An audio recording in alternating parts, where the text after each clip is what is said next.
Chapitre 4. En sieste, seul sous un noyer, bien peinard devant ces magnifiques montagnes, je repense à ce qui s'est passé la nuit dernière avec Henri. Merci de ton aide, Johan. C'est vraiment très gentil de ta part. Je repense à cet automatisme que j'ai pu avoir face à ce gars handicapé. Ou pour un pote. Je n'en sais rien. Je n'ai jamais eu réellement d'amis. Sauf peut-être quand j'étais petit, à l'école primaire, et encore. En tout cas, au collège, c'est clair que je peux avoir 2 ou 3 bons potes avec qui je fais des conneries, mais comme je suis viré régulièrement de mes établissements scolaires, je ne les revois quasiment jamais. Là, bien que je ne connaisse Henri que depuis hier, je sens que c'est quelqu'un de cool. C'est con qu'il soit en fauteuil. Mais je suis aussi énervé. Je n'ai aucune envie de rester dans cette foutue colo. Je veux me barrer. C'est vrai que ça serait con de ne pas faire davantage connaissance avec Henri, mais tant pis. Je me ferai d'autres potes à Rennes. Astérisque astérisque astérisque. Allez, le groupe des bandes dessinées, on se réunit. J'aime pas quand Sophia crie. Déjà qu'elle n'a pas une voix sexy, ça l'aide encore moins. Oh non, je ne bougerai pas. J'ai pas envie de quitter ma sieste, surtout si c'est pour faire des activités de merde. Toi aussi, Yon? À ce que je me souvienne, t'es aussi inscrit dans cette colo? Dit-elle avec un sourire coincé. J'ai envie de lui répondre, mais je ne trouve pas les mots qui la décalqueraient. Je me lève et rejoins le groupe. Patrick, avec son air de petit chef, nous annonce l'organisation de l'après-midi. Nous sommes séparés en 2 groupes. Je ne suis pas avec Henri, ça me saoule. On va avoir le cours de dessin de bande dessinée avec Jean-Luc une fois tous les 2 jours. Jean-Luc, avec sa longue barbe blanche, et ses bottes toujours aux pieds, c'est un peu le remake du Père Noël. Cet après-midi, c'est le groupe d'Henri qui commence. Avec mon groupe, essentiellement constitué d'intellos à lunettes et de fils à papa, je commence par un PRV. Pour le renard vipère. On peut pas dire que les Annie ont fait preuve d'une grande imagination. C'est le grand jeu classique de toutes les colos. Les poules mangent les vipères, les renards bouffent les poules, et les vipères bousillent les renards. En gros, dans ce jeu, faut courir. Rien de plus chiant.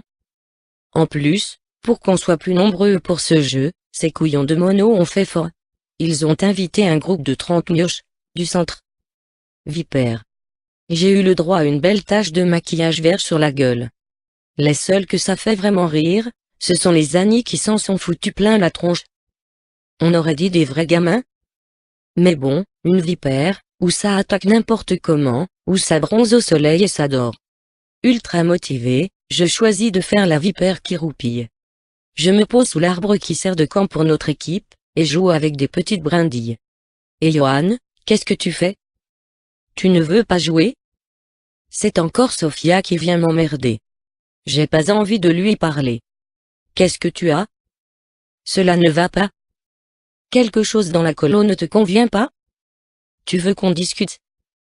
Trop de questions. Ben, réponds-moi. Sinon, comment je pourrais t'aider? Au fond de moi j'aurais bien une réponse. Si tu fermais ta gueule, ça m'aiderait bien. Mais bon, ça se fait pas, quand même.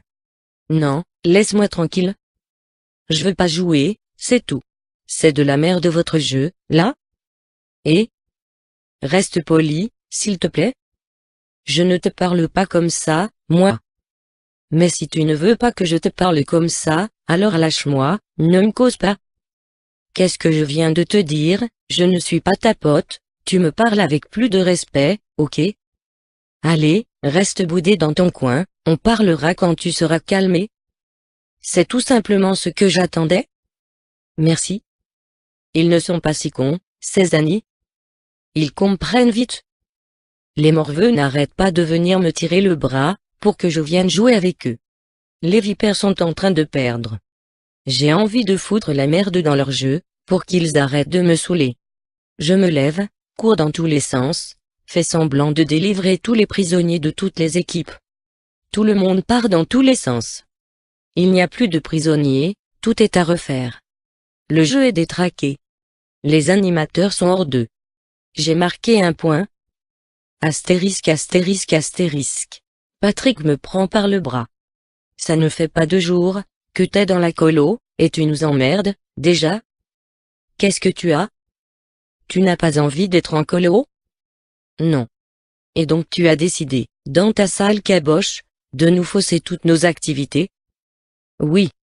Mes réponses sont brèves et directes, et j'ai un petit sourire moqueur au coin des lèvres.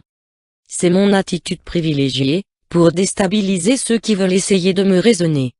J'ai appris ce petit jeu, lors de mes passages dans différents collèges ou colonies.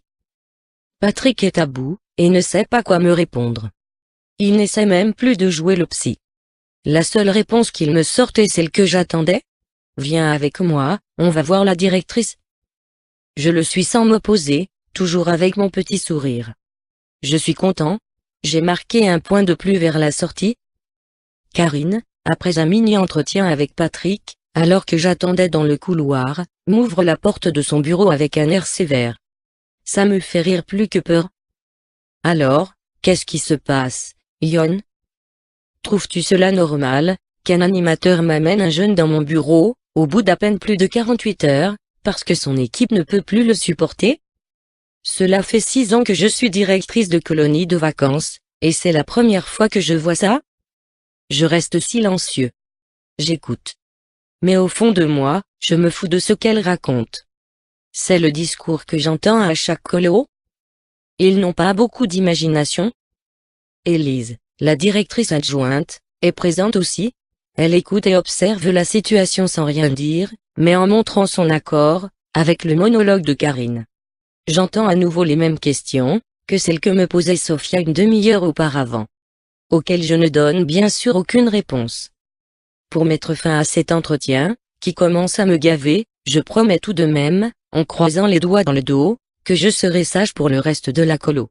Astérisque astérisque astérisque. En regagnant ma chambre, je souris. Si je suis déjà arrivé à épuiser des animateurs en 48 heures, aller dans le bureau du directeur au bout de 2 jours, est un record personnel. Avant, ce n'était qu'au bout de 3 jours. À la fin de la semaine, je serai de retour à Rennes. Il n'y a plus qu'à continuer à ce rythme et c'est gagné. Déjà, je réfléchis à des plans, pour emmerder les animateurs dans l'organisation des activités, qu'ils ont marquées sur le planning de la semaine.